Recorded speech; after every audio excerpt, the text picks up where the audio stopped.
Olá, professor, tudo bem? Tudo bem. Vamos continuar hoje estudando as instituições políticas. Na aula passada, na nossa segunda aula, estudamos o Estado. Hoje seguimos estudando as instituições políticas, só que o governo. E de uma forma específica, o presidencialismo, tão familiar a todos nós brasileiros. Para entender o conceito de governo, é preciso ter claro o seguinte: quanto à forma, os governos podem ser parlamentaristas, como a Itália, ou presidencialistas, como o Brasil. E quanto ao regime político, podem ser democráticos ou autocráticos. Mas para começar a aula, fiquemos com a definição do italiano Norberto Bobbio. Governo é o conjunto de pessoas que exercem o poder político e que determinam a orientação política de uma sociedade. Professor, vamos começar a aula já com a participação de um colega. É o João Carlos Brito. Qual a diferença entre Estado e governo? É comum se fazer um pouco de confusão, professor, entre o que é Estado e o que é governo? É muito comum essa confusão, mas são coisas completamente diferentes. Como nós vimos na última aula, Estado é a instituição política composta de 3 elementos essenciais de um atributo. Quais são esses elementos? População, território e governo. Todo Estado pressupõe-se que tenha população, tenha um território, né, e disponha de um governo. E um atributo que é o atributo da soberania. Por quê? Pode haver estados não soberanos que têm população, território e governo, mas não são estados independentes e, portanto, não têm atributo da soberania. Já a situação de governo é um dos componentes do Estado. É uma instituição componente do Estado. Como ela é definida? É a instituição que representa a titularidade do Estado. Todo Estado tem que ter um governo que seja seu titular. É aquele governo que é dotado do poder do monopólio da coerção legal. Isto é o governo de cada Estado. Professor, o Estado tem lá suas divisões. Poder executivo, poder legislativo, poder judiciário. É possível existir, já existiu e acontece de um governo também ter suas divisões, seu escalonamento de poderes? Existe isso? Não, o que há com relação ao governo é uma separação entre governo e administração, porque são duas coisas diferentes. O governo responde a uma pergunta, o que fazer? Né? Dentro do Estado, é o governo que responde a essa pergunta, o que fazer? E a administração, que é um órgão do governo, né, e portanto é uma especialização dentro do governo, a administração pública e a privada, isso significa que são instituições que respondem a outra pergunta, como fazer? Então, quando o governo decide o que fazer, há uma retaguarda constituída pela administração que diz como fazer, como materializar aquelas ideias, aqueles projetos, aqueles programas e aqueles princípios que o governo decide aplicar. É uma matéria um pouquinho confusa, assim, para a gente, essa coisa de diferenciação entre Estado e governo, divisão de poderes. E eu trago também a dúvida da Janaína de Oliveira. Qual a diferença entre separar poder e delegar poder? O que acontece aqui no Brasil? Bom, no Brasil, como em outros regimes presidencialistas, como é o nosso caso, né, o que existe é o princípio da separação de poderes. Os 3 poderes do Estado são, usualmente, em todas as nações modernas, o executivo, o legislativo e o judiciário. Portanto, veja que há uma especialização de funções. Mas não só isso, dentro do Estado há outra divisão. Se o Estado é unitário, né, faz-se uma divisão espacial do poder. Se o Estado é federado, também se faz essa divisão especial. O caso do Brasil, que é uma federação, nós temos a divisão funcional do poder, são 3 poderes separados, executivo, legislativo e judiciário, e temos uma divisão espacial do poder, o poder da União, o poder dos estados e o poder dos municípios. Isso tudo conforma um Estado federado presidencialista, como é o caso do Brasil. Parlamentarismo, presidencialismo, suas diferenças e as vantagens de um em contraposição ao outro. Só há 2 formas de governo possíveis: parlamentarismo e presidencialismo. O que os distingue? No presidencialismo há uma separação absoluta de poderes. o titular do Poder Executivo não pode ser titular do Legislativo nem Judiciário, e assim por diante. Nem o titular do Poder Legislativo pode ser titular do Poder Executivo, a não ser, no caso do Brasil, uma circunstância muito especial. Um deputado ou um senador que pertence ao Poder Legislativo podem, eventualmente, pertencerem ao Executivo na qualidade de ministros de Estado. Então, ele é um membro que se afasta do Legislativo e passa a pertencer ao Executivo. Terminada a sua tarefa ou sendo demitido, ele é demissível por ato do presidente, ele volta ao Legislativo. No parlamentarismo, a situação é completamente inversa. Não há essa divisão absoluta de poderes. Primeiro, há uma divisão entre Estado e governo. No regime parlamentarista, o chefe do governo é também o chefe de Estado. No regime presidencialista. No regime parlamentarista, há um chefe de Estado e um chefe de governo. O chefe de Estado nos regimes parlamentaristas ou são o presidente da República, como é o caso da Itália, da Alemanha, ou é um monarca, como é o caso das monarquias. Na Suécia, na Inglaterra, na Espanha, etc., o chefe de Estado é o rei, o imperador, ou a rainha. E o chefe de governo é um primeiro-ministro. Este primeiro-ministro, com o seu gabinete, que forma um executivo, é uma delegação do legislativo. Quem escolhe este gabinete, que constitui o executivo, é o poder legislativo. Então não há essa separação que existe no presidencialismo. Vantagens do presidencialismo. Quais são as vantagens do presidencialismo? Há uma unidade de poder entre Estado e poder. No parlamentarismo não há essa unidade, é uma divisão. Um titular é chefe do Estado e o outro é chefe do governo. E os papéis são bem diferentes no parlamentarismo. Completamente diferentes no parlamentarismo. Cada um tem uma função. Do legislativo legislar, do executivo administrar e do judiciário julgar, né?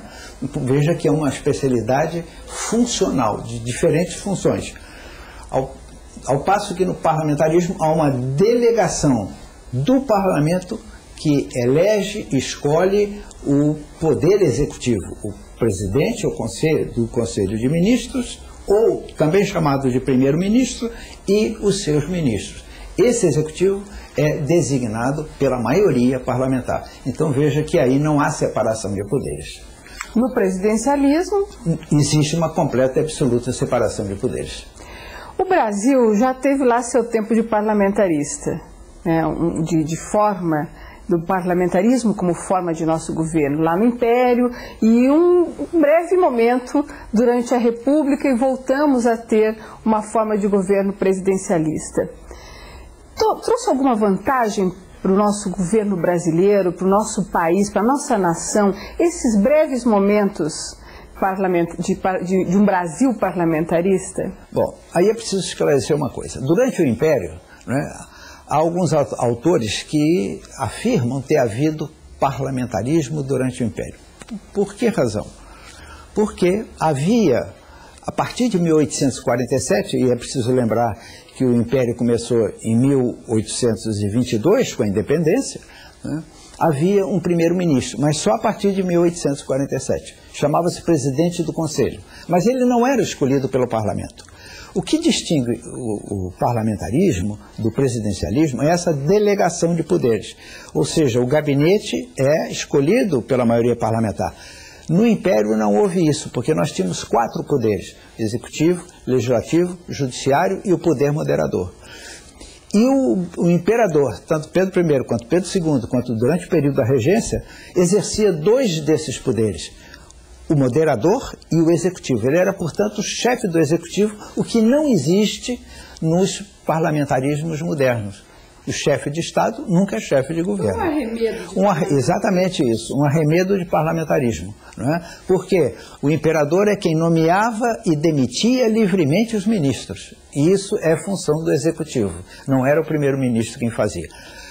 Há uma particularidade, num livro que foi escrito por um político da época, né, que se chama o conselheiro Francisco José Furtado, é uma biografia dele, do autor que se chama Tito Franco de Almeida. O imperador fez uma série de anotações. E chama a atenção numa dessas anotações, quando ele critica o fato do imperador Pedro II nomear e demitir os ministros, ele chama atenção para a circunstância que diz, desde 1881, portanto, 8 anos antes de terminar o governo, ele abriu mão dessa prerrogativa. Ele chamava o presidente do Conselho e era o presidente do Conselho quem indicava a ele os ministros, mas era ele quem nomeava e era ele quem demitia. Portanto, não havia parlamentarismo. A segunda fase que nós tivemos um parlamentarismo, entre 1961, quando houve a renúncia do Jânio, e a crise política, e depois o plebiscito em 1963, houve uma experiência parlamentarista no Brasil. Né? Por que razão? Como solução para uma crise política. O João Goulart era vice-presidente do presidente que renunciou, Jânio Quadros. Ele estava viajando, estava na China, quando Jânio Quadros renunciou. E ele tinha certa oposição dentro das Forças Armadas, coisa que o Jânio não tinha. E como houve um risco de haver um conflito militar, porque os ministros militares do Jânio Quadros, que permaneceram, queriam impedir a posse do João Goulart, se negociou politicamente esse parlamentarismo. Mas funcionou durante um pequeno período. Houve vários gabinetes, né? O primeiro deles presidido pelo Tancredo Neves, o primeiro-ministro. O segundo, a Câmara não aprovou, que era do Santiago Dantas, e veio o Brochado da Rocha, depois vieram outros. Então foi um período muito conturbado, não foi uma boa experiência para o Brasil. Né? Os países parlamentaristas têm longa e vasta experiência de parlamentarismo. Os regimes presidencialistas, como é o caso do Brasil, nos Estados Unidos, que nunca experimentaram, né, não existe essa tradição. E, portanto, é um regime de operação muito mais difícil do que o presidencialismo. Há mais de 10 anos, 93, há 13 anos, tivemos uma tentativa de retorno. Inclusive, tivemos a oportunidade de escolher se nós queríamos continuar numa república, se nós retomávamos uma monarquia e se queríamos o parlamento ou o presidencialismo. Nós confirmamos a república e o presidencialismo. Isso foi bom para o país? Teria sido melhor se hoje nós tivéssemos um país parlamentarista? Olha, as dúvidas, o se, né, já dizia o maior historiador do século XX, que foi o Arnold Toynbee, o se não cabe na história. Porque se fosse possível algo na história, evidentemente que as pessoas poderiam engarrafar Paris e botar dentro de um garrafo e levar para casa. O se não existe. Né? É muito arriscado nós falarmos sobre o passado se tivesse acontecido de forma diferente. Né? Aquele passado que não existiu, ou a expectativa de um regime que não existe, chama-se utopia. E do que não existe, chama-se ucronia. Então, nós não sabemos o que aconteceria no Brasil se tivéssemos parlamentarismo até hoje. Podíamos ter uma nova crise, como tivemos em 1962, que levou ao fim do parlamentarismo. Né? Poderíamos também ter nos adaptado a ele e termos continuado até hoje. Mas isso é uma questão subjetiva que só os futurólogos do passado é que poderiam esclarecer.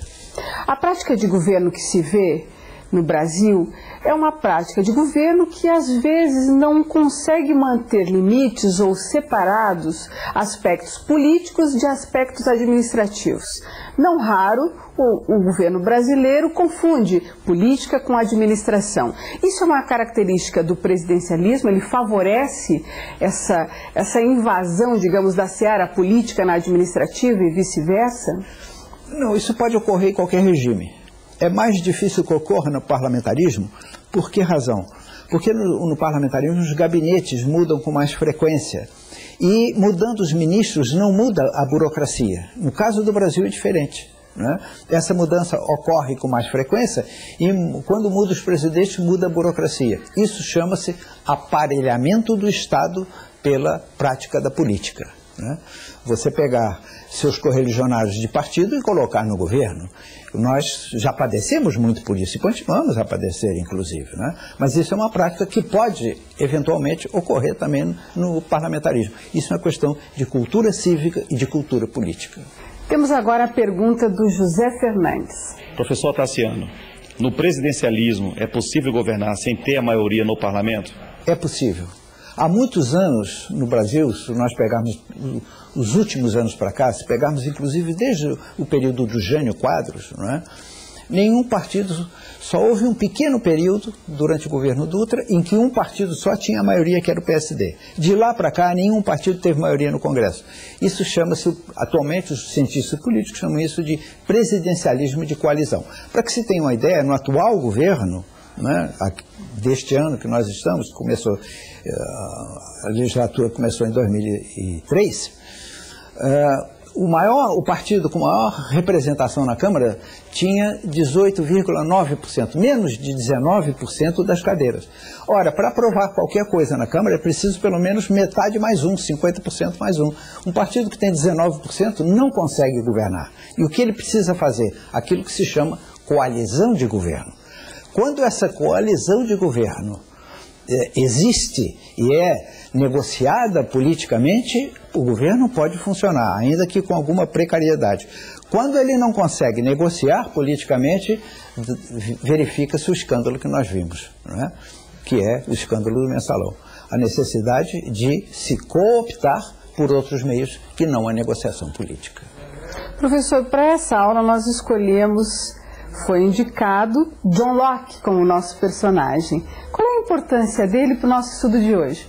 Bom, é preciso lembrar que antes de John Locke, em inglês como ele, há o filósofo do Estado contemporâneo, que é Thomas Hobbes. Locke é o teórico da divisão dos poderes do Estado. Foi ele quem elaborou a concepção de dividir os poderes antes de Montesquieu, né? Qual é a diferença entre Locke e Hobbes? Hobbes é um contratualista que explicava o surgimento do poder do Estado como um contrato que a sociedade fazia, a sociedade civilizada fazia, para entregar o poder a alguém que garantisse a todos a sua independência e superar, assim, o Estado pré-civilizatório, em que manda o mais forte. E aí o mais forte seria o Estado estabeleceria essa ordem. Então, o pressuposto fundamental da filosofia dele é a ordem, a liberdade do cidadão. Ao passo que, de Locke, há mais do que o pressuposto da liberdade, também o suposto da propriedade. É isto que separa Locke de Hobbes. E é esse pressuposto da liberdade com respeito à propriedade que foi o lema da Revolução Francesa, que é a ascensão da burguesia ao poder, né? E o fim da sociedade estamental, dividida entre nobreza, clero e aristocracia. E passaram, a partir do momento em que a Revolução Francesa consagra a subida da burguesia ao poder, nós passamos a ter sociedades de classes e não mais sociedades estamentais. Professor, para encerrar nossa aulinha de hoje, o que tem de aperfeiçoar o presidencialismo brasileiro? Muito, muito e muito. O presidencialismo brasileiro tem pouco mais de 100 anos. Começou em 1889. É um presidencialismo relativamente jovem num país relativamente velho, porque nós não somos um país jovem. Nós começamos o nosso processo civilizatório com a descoberta, com a colonização, etc. Há outros países muito mais jovens do que nós. É preciso lembrar que a Alemanha, por exemplo, é um Estado unificado a partir de 1870, quando o Brasil já tinha governo independente há muito tempo. A Itália, em 1880, são, portanto, nações unificadas muito mais jovens do que o Brasil, sob aspecto político. Mas as práticas do presidencialismo brasileiro foram muito deturpadas. De que maneira? Primeiro, com o controle do parlamento pelo executivo. Algo que ainda se verifica hoje, em menor escala, mas ainda se verifica. Por quê? Para que o regime representativo seja efetivamente representativo e prevaleça a liberdade, há 4 requisitos. As eleições têm que ser periódicas, elas têm que ser livres, têm que ser competitivas e o mínimo de manipulação possível. Por que se diz um mínimo de manipulação e não sem nenhuma manipulação? Porque há hoje outras formas também democráticas de se manipular. A televisão, os meios de informação, etc. manipulam, mas essa é a manipulação aceitável. O que não se aceita é a manipulação política. Então nós precisamos aprimorar os nossos mecanismos, o nosso sistema eleitoral. E algo mais importante do que isso, Os sistemas políticos é um conjunto de subsistemas. Se um deles não funciona bem, os demais também não funcionam. O que se chama de distonia entre os sistemas ou entre os poderes. É isso que nós temos que aperfeiçoar. Definirmos de antemão que sistema queremos, que forma de governo queremos e que forma de Estado queremos. Definido isso, evidentemente, fica muito mais fácil a administração do processo político. Chegando no finalzinho da nossa aula, é hora de mostrar as nossas dicas para os seus estudos complementares.